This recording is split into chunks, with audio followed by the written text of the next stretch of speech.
আসসালামু আলাইকুম রহমতুল্লাহি অবরকাতুহু। সম্মানিত দর্শক, ২০২৫ সনের জুলাই এবং আগস্টকে উদযাপন করার জন্য ডক্টর মোহাম্মদ ইউনূস সরকারের যখন একটা বিরাট মাস্টার প্ল্যান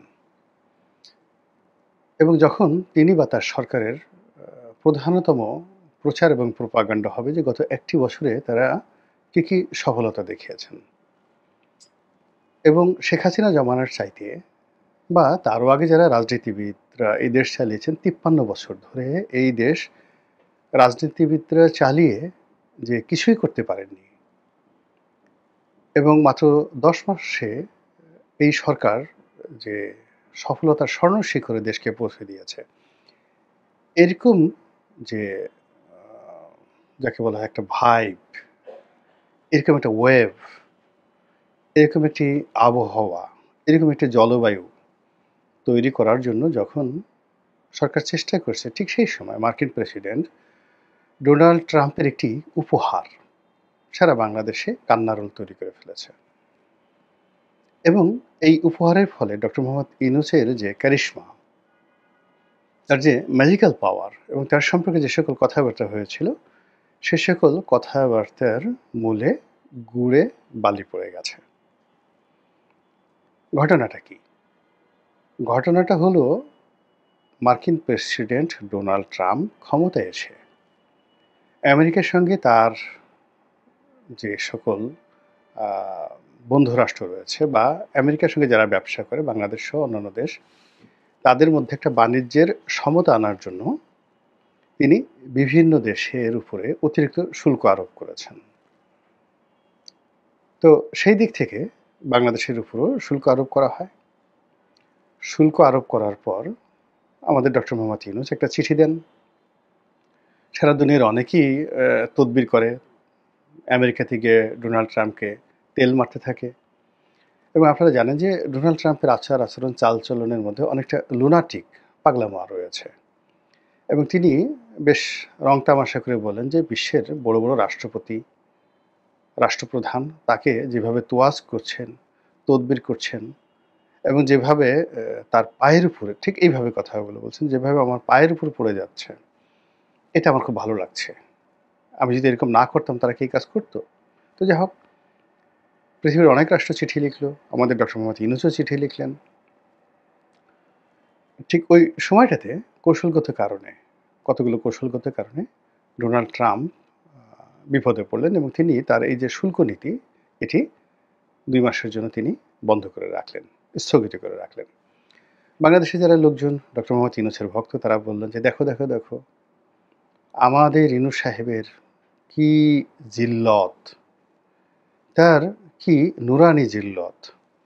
তিনি বাংলাদেশ থেকে নূর চালান করেছেন আর অমনি ওটা আমেরিকাতে গিয়ে জ্যোৎস্না তৈরি করে ফেলেছে এবং তিনি এখান থেকে যে নূরের জিল্লতি, সেই জিল্লতির তীর মেরেছেন, ওটি ডোনাল্ড ট্রাম্পের হৃদয়ে গিয়ে এমন তোলপাড় তৈরি করেছে যে তিনি ডক্টর মোহাম্মদ ইউনূসের সেই চিঠির সম্মান জানাতে বাধ্য হয়েছেন এবং ডক্টর মোহাম্মদ ইউনূসের সম্মানে কেবল বাংলাদেশ নয়, সারা দুনিয়াতে তিনি এই ২ মাসের জন্য পুরা প্রকল্প বন্ধ করে দিয়েছেন। ভালো কথা, আমরা খুব খুশি এবং ২ মাসের জন্য হলেও তো আমরা এরকম একটা আযাব থেকে রক্ষা পেয়েছি, ভালো কথা।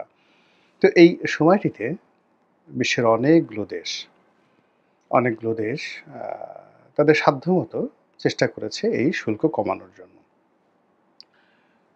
বাংলাদেশের জন্য আমরা যে রপ্তানি করি আমেরিকাতে, আমাদের যে পণ্য, আমাদের একমাত্র প্রতিদ্বন্দ্বী হলো ভিয়েতনাম। তো এখানে চীনের শুল্ক কত হলো, ভারতের শুল্ক কত হলো, পাকিস্তানের কত হলো, এটা আসলে আমাদের জন্য কোনো ম্যাটার করে না। আমরা আমেরিকাতে খুব বেশি পণ্য এক্সপোর্ট করি না। $8 বিলিয়ন রপ্তানি আমরা করি আমেরিকাতে এবং একক দেশ হিসেবে আমেরিকা এই গার্মেন্টস রপ্তানির জন্য ১ নম্বর। আমাদের দেশের গার্মেন্টস শিল্প এমনি অনেক দিন ধরে ধুঁকে, ধুঁকে মরছে এবং এই যে গার্মেন্টসের যে ব্যবসা পদ্ধতি, সিএম মানে কাটিং অ্যান্ড ম্যানুফ্যাকচারিং, মানে আমেরিকান যারা বায়ার আছে বা বিশ্বের যারা বায়ার আছে, তারা শুধুমাত্র আমাদের এই গার্মেন্টসগুলোকে, মানে টেইলারিং শপ যেভাবে আমরা ব্যবহার করি, যে দেখা গেল যে একটা টেইলারিং শপে আমরা মানে কিনে দেই, যাকে বলা হয় কাপড় কিনে দেই, অথবা আমাদের পছন্দ মতো কাপড় টেইলরিং শপ থেকে কিনি। আর ওই টেইলর একটা নির্দিষ্ট টাকার বিনিময়ে আপনাকে একটা কাপড় বানিয়ে দেয়। তো এই টেইলরিং শপের যে মর্যাদা আছে তার শতভাগের ১ ভাগ মর্যাদাও আমাদের গার্মেন্টস কোম্পানিগুলোর নেই। এর কারণ হলো বিদেশি যারা বায়ার তারা কাপড় কিনে দেবে, সুতা পছন্দ করে দেবে, তারপরে বোতাম কী ধরনের হবে সেগুলো তারা পছন্দ করে দেবে, রং কী হবে এবং ওই যে ডিজাইনটা কীভাবে মানে কাটবে, কাপড় কাটবে, কীভাবে বানাবে, সেলাই করবে, একেবারে পুরো সিস্টেমটি তারা নির্ধারণ করে দেয়। তারপরে কার্টুন কেমন হবে, মানে কার্টুনের মধ্যে ওই পলিথিনের মধ্যে ঢুকিয়ে যেটাকে বলা হয় পলি কার্টুন, সেটা কেমন হবে। আবার ৩-৪টি গার্মেন্টসের যে সেটা শার্ট হোক, গেঞ্জি হোক বা প্যান্ট হোক, একত্রে করে একটা কার্টুন করা হবে। সেই কার্টুনটা কেমন হবে, ৪ পিস ৫ পিস করে। আবার সেই ৫ পিস ৬ পিস যে মূল কার্টুনের প্রতি ভিতরে ঢুকানো হবে বড় কার্টুন, সেই কার্টুনের ডিজাইন থেকে শুরু করে কে সাপ্লাই দিবে, দাম কত হবে, সব কিছু হবে, সেটা পুরোটাই বায়ার করে। তাহলে আমাদের দেশের যে গার্মেন্টস কোম্পানিগুলো যারা আছে তারা মূলত বায়ারের হুকুমের চাকর অনুযায়ী তাদের কাপড়ের উপরে তারা ওই কাটে আর ওটা সেলাই করে। এই শুধু এতটুকু। কিন্তু এখানে যদি পান থেকে চুন খসে, তাহলে ধরুন একটা শার্ট বা একটা প্যান্ট বানাতে খরচ হয় ১০০ টাকা। তো ১০০ টাকার মধ্যে এই যে তার যে কাটিং অ্যান্ড ম্যানুফ্যাকচারিং এই বাবদ তার খরচ মাত্র ১০ টাকা। তো ১০ টাকা যদি তার খরচ হয়, তার লাভ হবে কত? ১ টাকা, সর্বোচ্চ ১ টাকা, এর বেশি কেউ লাভ করতে পারে না। তাহলে সে মাল বানাচ্ছে ১০০ টাকার, টোটাল টাকা পাচ্ছে সে ১০ টাকা। ১০ টাকার মধ্যে বিদ্যুৎ বিল, অফিস ভাড়া, স্টাফ স্যালারি সব কিছু দেওয়ার পরে মালিকের যদি লাভ হয় তাহলে ১ টাকা লাভ থেকে সর্বোচ্চ। আর যদি লস হয় তাহলে তো সীমাহীন। কিন্তু যদি কোনো কারণে পান থেকে চুন খসে, তাহলে বায়ার বলে এই পুরো মাল আমি নেব না। তখন এই যে পুরো ১০০ টাকা, ১ টাকা লাভের জন্য পুরো ১০০ টাকা এই গার্মেন্টস কোম্পানির মালিককে তার দায় বহন করতে হয়। ফলে অনেক গার্মেন্টস কোম্পানি ১০ বছর ১৫ বছর খুব সুন্দরভাবে ব্যবসা করে ১ টাকা ১ টাকা করে। কিন্তু জীবনে ১ বার বা ২ বার ৩ বার সে বিভিন্নভাবে ধরা খায়।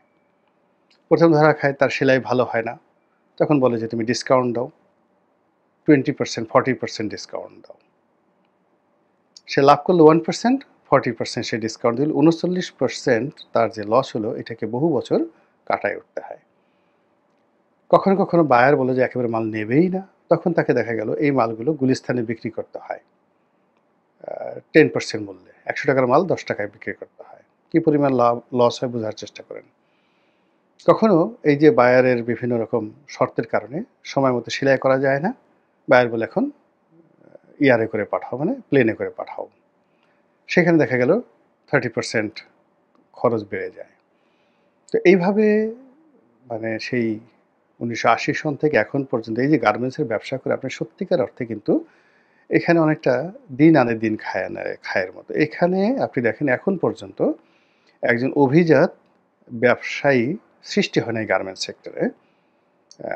এখানে যারা আসছে এই অল্প কয়েকদিন তাদের খুব ডাটফাট, বডিগার্ড নিয়ে চলে ঠলে, আবার কয়েকদিন পরে দেখা গেল মরে যায়, ব্রঙ্কাইটিস হয়, নিউমোনিয়া হয়, দেউলিয়া হয়ে যায় এবং ১ লাখ ১.৫ লাখ লোক নিয়োগ করা কোম্পানির মালিক এই ঢাকা শহরে এখন ফকিরের মতো ঘুরে বেড়াচ্ছে, জাস্ট স্ট্রিট বেগার। অথচ এই ৮-১০ বছর আগে তাদের কোম্পানিতে ১ লাখ লোক চাকরি করত, এরকম গ্রুপ অফ কোম্পানিজ। তো এইভাবে ঢাকাতে আছে, চিটাগং আছে, সব জায়গাতে আছে। তো এইরকম একটা সেক্টর, যেই সেক্টর বছরে ৮ বিলিয়ন মানে ডলার এক্সপোর্ট করে আমেরিকাতে, এবং এই ৮ বিলিয়ন ডলারের জন্য এক্সপোর্টের জন্য হয়তো তাদের ২০০ বিলিয়ন ডলারের বিনিয়োগ রয়েছে। ২০০ বিলিয়ন ডলারের বিনিয়োগ রয়েছে, মেশিন, জায়গা, জমি সব কিছু, এবং আমেরিকান এই বায়ারদের থাকবে, খাবে, সব কিছুর জন্য তারা সাজিয়ে গুছিয়ে রেখেছে। এই পুরো ব্যবসাটা অর্থাৎ ২০০ বিলিয়ন ডলারের যে পুরো ইনভেস্টমেন্টটা এই সময়টিতে এসে চাপের মধ্যে পড়ল। এখন এই ৮ বিলিয়ন ডলার এটা কিভাবে ঝুঁকির মধ্যে পড়লো? এটা আমরা খুব দ্রুত বুঝতে পারবো। যারা গার্মেন্ট চালান, যারা আমেরিকান মার্কেটে ব্যবসা-বাণিজ্য করেন, সকলের মধ্যে রীতিমতো কান্নার রোল পড়ে গেছে। ফলে কি হলো? এই যে ডক্টর মোহাম্মদ ইউনূস সম্পর্কে যে একটা ভাইব, যে একটা উচ্ছ্বাসা যেভাবে তার লোকজন প্রচার করছিল, এই একটা ঘটনার মাধ্যমে তাদের সমস্ত স্বপ্ন ভেঙে তছনছ হয়ে গেছে। দ্বিতীয়ত এই ঘটনাকে নিষ্পত্তি করার জন্য বা এটাকে একটা মিনিমাইজ করার জন্য, ট্যাক্সটা কমানোর জন্য আগের থেকেই বলি যে এখানে দুটো আনসেটেল বিষয় রয়েছে। আগের থেকেই এটা ১৬% ট্যাক্স ছিল। তো ১৬% ট্যাক্সের সঙ্গে যদি আবার এই 35% ট্যাক্স যুক্ত হয়, তাহলে 51% ট্যাক্স এখানে যুক্ত হবে।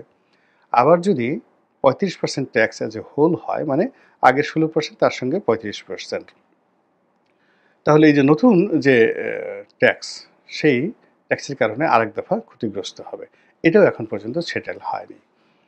সবচেয়ে বড় ব্যাপার হলো যে এই ২ মাস যাবৎ এখানে এই বিষয়ে দর কষাকষি করা